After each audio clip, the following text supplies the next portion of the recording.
ಪ್ರೀತಿಯ ಕೇಳುಗರಿಗೆ ನಮ್ಮ ಚಾನಲ್ಗೆ ಸ್ವಾಗತ.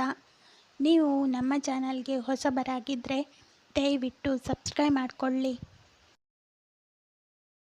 ಒಂದು ಸುಂದರವಾದ ಹಳ್ಳಿಯಲ್ಲಿ ಶಾಂತಮ್ಮ ಎಂಬ ವಿಧವೆ ತನ್ನ ಮಗ ರಘು ಮತ್ತು ಸೊಸೆ ಕಾವೇರಿಯ ಜೊತೆ ವಾಸಿಸುತ್ತಿದ್ದಳು.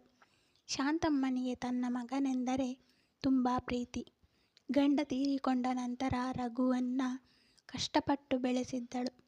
ಮಗನಿಗಾಗಿ ತನ್ನ ಜೀವನವನ್ನೇ ತ್ಯಾಗ ಮಾಡಿದ್ದಳು. ರಘು ಕೂಡ ತಾಯಿಯನ್ನು ತುಂಬ ಪ್ರೀತಿಸುತ್ತಿದ್ದ. ಆದರೆ ರಘುವಿನ ಮದುವೆಯಾದ ನಂತರ ಮನೆಯ ವಾತಾವರಣ ನಿಧಾನವಾಗಿ ಬದಲಾಗತೊಡಗಿತು. ಕಾವೇರಿ ತುಂಬ ಒಳ್ಳೆಯ ಹುಡುಗಿ. ಬಡ ಕುಟುಂಬದಿಂದ ಬಂದಿದ್ದರೂ ಸಂಸ್ಕಾರ ಮತ್ತು ಪ್ರೀತಿಯಲ್ಲಿ ಶ್ರೀಮಂತಳಾಗಿದ್ದಳು.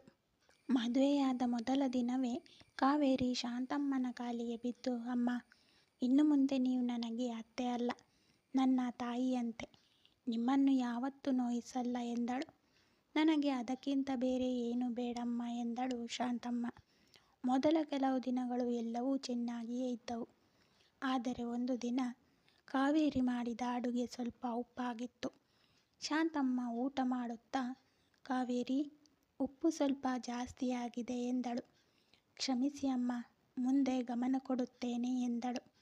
ಆದರೆ ಪಕ್ಕದಲ್ಲಿದ್ದ ನೆರೆಮನೆಯ ಸುಶೀಲಾ, ಹೊಸ ಸೊಸೆಯಾದ ಮೇಲೆ ಇಂತಹ ಮಾತುಗಳನ್ನು ಕೇಳಬೇಕಾಗುತ್ತೆ. ನೀನು ಎಚ್ಚರವಾಗಿರು ಶಾಂತಮ್ಮ ಎಂದು ಹೇಳಿದಳು. ಶಾಂತಮ್ಮ ಏನೂ ಹೇಳಲಿಲ್ಲ. ಆದರೆ ಆ ಮಾತು ಅವಳ ಮನಸ್ಸಿನಲ್ಲಿ ಒಂದು ಸಣ್ಣ ಅನುಮಾನ ಹುಟ್ಟಿಸಿತು. ದಿನಗಳು ಕಳೆದವು. ಒಂದು ದಿನ ಕಾವೇರಿ ತನ್ನ ತಾಯಿಯ ಜೊತೆ ಫೋನಿನಲ್ಲಿ ಮಾತನಾಡುತ್ತಿದ್ದಳು. ಅಮ್ಮ, ಇಲ್ಲಿ ಎಲ್ಲರೂ ಚೆನ್ನಾಗಿದ್ದಾರೆ. ಅತ್ತೆ ತುಂಬ ಒಳ್ಳೆಯವರು. ನನಗೆ ಯಾವ ಕಷ್ಟವೂ ಇಲ್ಲ ಎಂದು ಹೇಳುತ್ತಿದ್ದಳು. ಅದನ್ನು ಕೇಳಿದ ಶಾಂತಮ್ಮನಿಗೆ ಖುಷಿಯಾಯಿತು. ಆದರೆ ಅದೇ ದಿನ ಸಂಜೆ ಕಾವೇರಿ ರಘುವಿಗೆ, ನಮ್ಮ ಮನೆಯ ಖರ್ಚು ಸ್ವಲ್ಪ ಜಾಸ್ತಿಯಾಗಿದೆ. ಸಾಧ್ಯವಾದರೆ ಮುಂದಿನ ತಿಂಗಳು ಅಮ್ಮನ ಔಷಧಿಗೆ ಹಣ ಬೇರೆ ಇಟ್ಟುಕೊಳ್ಳೋಣ ಎಂದಳು. ರಘು ಅದನ್ನು ಕೇಳಿ, ಹೌದು, ನೋಡೋಣ ಎಂದ. ಆದರೆ ಶಾಂತಮ್ಮ ದೂರದಿಂದ ಕೇಳಿಸಿಕೊಂಡಿದ್ದು, ಅಮ್ಮನ ಔಷಧಿಗೆ ಹಣ ಜಾಸ್ತಿ ಖರ್ಚಾಗುತ್ತಿದೆ ಎಂಬ ಮಾತಿನ ಒಂದು ಭಾಗ ಮಾತ್ರ. ಅವಳಿಗೆ ಅನಿಸಿತು, ಸೊಸೆಗೆ ತನ್ನ ಮೇಲೆ ಖರ್ಚು ಮಾಡುವುದು ಇಷ್ಟವಿಲ್ಲವೆಂದು. ಆ ದಿನದಿಂದ ಶಾಂತಮ್ಮ ಕಾವೇರಿಯೊಂದಿಗೆ ಸ್ವಲ್ಪ ದೂರವಾಗತೊಡಗಿದಳು. ಕಾವೇರಿಗೆ ಕಾರಣ ಅರ್ಥವಾಗಲಿಲ್ಲ. ಅಮ್ಮ, ಏನಾಯಿತು ಎಂದು ಕೇಳಿದಳು. ಏನೂ ಆಗಿಲ್ಲ ಎಂದು ಶಾಂತಮ್ಮ ಮುಖ ತಿರುಗಿಸಿದಳು. ಹೀಗೆ ಸಣ್ಣ ಸಣ್ಣ ತಪ್ಪು ತಿಳುವಳಿಕೆಗಳು ದೊಡ್ಡದಾಗತೊಡಗಿದವು. ಒಂದು ದಿನ ರಘು ಕೆಲಸಕ್ಕೆ ಹೋಗಿದ್ದ. ಕಾವೇರಿ ಅಡುಗೆ ಮನೆಯಲ್ಲಿ ಕೆಲಸ ಮಾಡುತ್ತಿದ್ದಾಗ ಶಾಂತಮ್ಮ ಅಚಾನಕ್ಕಾಗಿ ತಲೆ ಸುತ್ತಿ ಕೆಳಗೆ ಬಿದ್ದಳು. ಅಮ್ಮ ಎಂದು ಕಾವೇರಿ ಓಡಿ ಬಂದು ಅವಳನ್ನು ಹಿಡಿದಳು. ತಕ್ಷಣ ನೀರು ಕೊಟ್ಟು ನೆರೆಮನೆಯವರ ಸಹಾಯದಿಂದ ಆಸ್ಪತ್ರೆಗೆ ಕರೆದುಕೊಂಡು ಹೋದಳು. ವೈದ್ಯರು ಪರೀಕ್ಷಿಸಿ ರಕ್ತದೊತ್ತಡ ಕಡಿಮೆಯಾಗಿದೆ, ಕೆಲವು ದಿನ ವಿಶ್ರಾಂತಿ ಬೇಕು ಎಂದರು. ರಘು ಆಸ್ಪತ್ರೆಗೆ ಬಂದಾಗ, ಕಾವೇರಿ, ನೀನು ಅಮ್ಮನನ್ನು ಆಸ್ಪತ್ರೆಗೆ ಕರೆದುಕೊಂಡು ಬಂದೆಯಾ? ಹೌದು ಎಂದಳು. ನಾನು ನಿನಗೆ ತುಂಬ ಋಣಿ ಎಂದನು. ಋಣಿ ಅಂತ ಹೇಳಬೇಡಿ, ಅವರು ನನ್ನ ಅಮ್ಮ ಎಂದಳು. ಆ ಮಾತು ಶಾಂತಮ್ಮನ ಕಿವಿಗೆ ಬಿತ್ತು. ಆದರೆ ಅವಳ ಮನಸ್ಸಿನಲ್ಲಿದ್ದ ಅನುಮಾನ ಇನ್ನೂ ಸಂಪೂರ್ಣವಾಗಿ ಹೋಗಿರಲಿಲ್ಲ. ಕೆಲವು ದಿನಗಳ ನಂತರ ರಘುವಿಗೆ ಕೆಲಸದಲ್ಲಿ ದೊಡ್ಡ ಸಮಸ್ಯೆ ಎದುರಾಯಿತು. ಅವನ ಸಂಬಳ ತಡವಾಯಿತು. ಮನೆಯ ಖರ್ಚು ಕಷ್ಟವಾಯಿತು. ರಘು ಯಾರಿಗೂ ಹೇಳದೆ ಚಿಂತೆಯಲ್ಲಿ ಕುಳಿತಿದ್ದ. ಅದನ್ನು ಗಮನಿಸಿದ ಕಾವೇರಿ ತನ್ನ ಮದುವೆಯ ಸಮಯದಲ್ಲಿ ತಾಯಿ ಕೊಟ್ಟಿದ್ದ ಚಿನ್ನದ ಸರವನ್ನು ತೆಗೆದುಕೊಂಡಳು. ಇದನ್ನು ಮಾರಿಬಿಡಿ ಎಂದಳು. ರಘು ಆಶ್ಚರ್ಯದಿಂದ, ಇದು ನಿನ್ನ ಅಮ್ಮ ಕೊಟ್ಟದ್ದು, ನಾನು ಹೇಗೆ ಮಾರಲಿ? ನಮ್ಮ ಮನೆ ಉಳಿಸಿಕೊಳ್ಳುವುದಕ್ಕಿಂತ ಆ ಸರ ದೊಡ್ಡದಲ್ಲ. ಅಮ್ಮನಿಗೆ ಔಷಧಿ ತಗೊಂಡು ಬನ್ನಿ ಎಂದಳು. ಶಾಂತಮ್ಮ ಈ ಮಾತುಗಳನ್ನು ಬಾಗಿಲಿನ ಹಿಂದೆ ನಿಂತು ಕೇಳುತ್ತಿದ್ದಳು. ಅವಳ ಕಣ್ಣುಗಳಲ್ಲಿ ನೀರು ತುಂಬಿತು. ತಾನು ಸೊಸೆಯ ಬಗ್ಗೆ ಎಷ್ಟು ತಪ್ಪಾಗಿ ಅರ್ಥ ಮಾಡಿಕೊಂಡಿದ್ದೇನೆ ಎಂಬುದು ಅವಳಿಗೆ ಅರಿವಾಯಿತು. ಆದರೆ ಇನ್ನೂ ಒಂದು ವಿಷಯ ಅವಳಿಗೆ ಗೊತ್ತಿರಲಿಲ್ಲ. ಆ ರಾತ್ರಿ ಕಾವೇರಿ ತನ್ನ ಕೋಣೆಯಲ್ಲಿ ಕುಳಿತು ಅಳುತ್ತಿದ್ದಳು. ರಘು ಕೇಳಿದ, ಏನಾಯಿತು? ನನಗೆ ಅಮ್ಮನ ನೆನಪಾಗುತ್ತಿದೆ. ಫೋನ್ ಮಾಡು ಕಾವೇರಿ ತಲೆ ಆಡಿಸಿದಳು. ಅಮ್ಮನ ಜೊತೆ ಮಾತಾಡಲು ನನಗೆ ಭಯವಾಗುತ್ತಿದೆ. ಯಾಕೆ? ನಾನು ಮದುವೆಯಾದ ಮೇಲೆ ಅತ್ತೆಯನ್ನೇ ನನ್ನ ತಾಯಿ ಎಂದುಕೊಂಡಿದ್ದೇನೆ.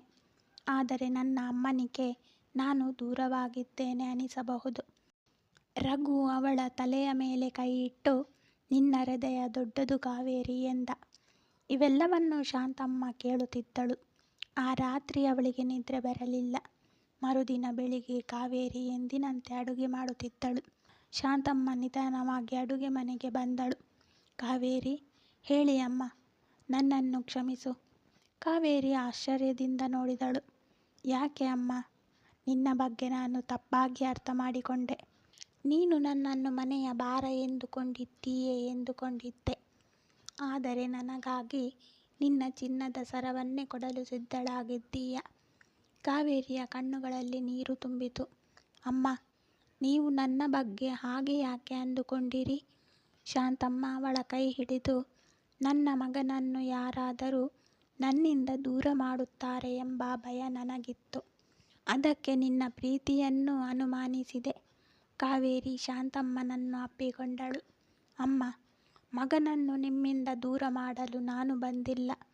ನಿಮ್ಮ ಮಗನ ಜೊತೆ ನಿಮ್ಮ ಮಗಳಾಗಿಯೂ ಬದುಕಲು ಬಂದಿದ್ದೇನೆ. ಶಾಂತಮ್ಮ ಕಣ್ಣೀರು ಹಾಕುತ್ತಾ, ನನಗೆ ಸೊಸೆ ಬೇಡ ಕಾವೇರಿ, ನನಗೆ ಮಗಳು ಬೇಕಿತ್ತು. ನೀನು ಅದೇ ಆಗಿದ್ದೀಯ.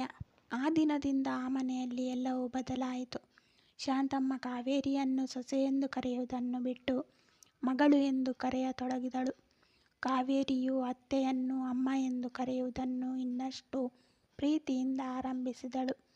ಒಂದು ದಿನ ರಘು ಮನೆಗೆ ಬಂದು ನೋಡಿದಾಗ ಅಡುಗೆ ಮನೆಯಲ್ಲಿ ಇಬ್ಬರು ಒಟ್ಟಿಗೆ ನಗುತ್ತಿದ್ದರು. ರಘು ಆಶ್ಚರ್ಯದಿಂದ, ಇದೇನು? ನಿನ್ನೆವರೆಗೂ ಅತ್ತೆ ಮತ್ತು ಸೊಸೆ ಇಬ್ಬರು ಮೌನವಾಗಿದ್ದರು. ಇವತ್ತು ಏನಿದು? ಶಾಂತಮ್ಮ ನಕ್ಕು, ನಿನ್ನ ಹೆಂಡತಿ ನನಗೆ ಸೊಸೆ ಅಲ್ಲ ಕಣೋ, ಮಗಳು. ಕಾವೇರಿ ಕೂಡ ನಕ್ಕಳು. ರಘು ಇಬ್ಬರನ್ನು ನೋಡಿ ಸಂತೋಷಪಟ್ಟ. ಕೆಲವು ವರ್ಷಗಳು ಕಳೆದವು. ಶಾಂತಮ್ಮನಿಗೆ ವಯಸ್ಸಹಜ ಕಾಯಿಲೆಯಿಂದ ನಡೆಯಲು ಕಷ್ಟವಾಯಿತು. ಕಾವೇರಿ ಅವಳ ಕೈ ಹಿಡಿದು ನಿಧಾನವಾಗಿ ಹೊರಗೆ ಕರೆದುಕೊಂಡು ಹೋದಳು. ಶಾಂತಮ್ಮ ಹೇಳಿದಳು, ಕಾವೇರಿ, ನನ್ನಿಂದ ನಿನಗೆ ಎಷ್ಟು ಕಷ್ಟ. ಅಮ್ಮ, ನೀವು ಯಾಕೆ ಹಾಗೆ ಹೇಳುತ್ತೀರಿ?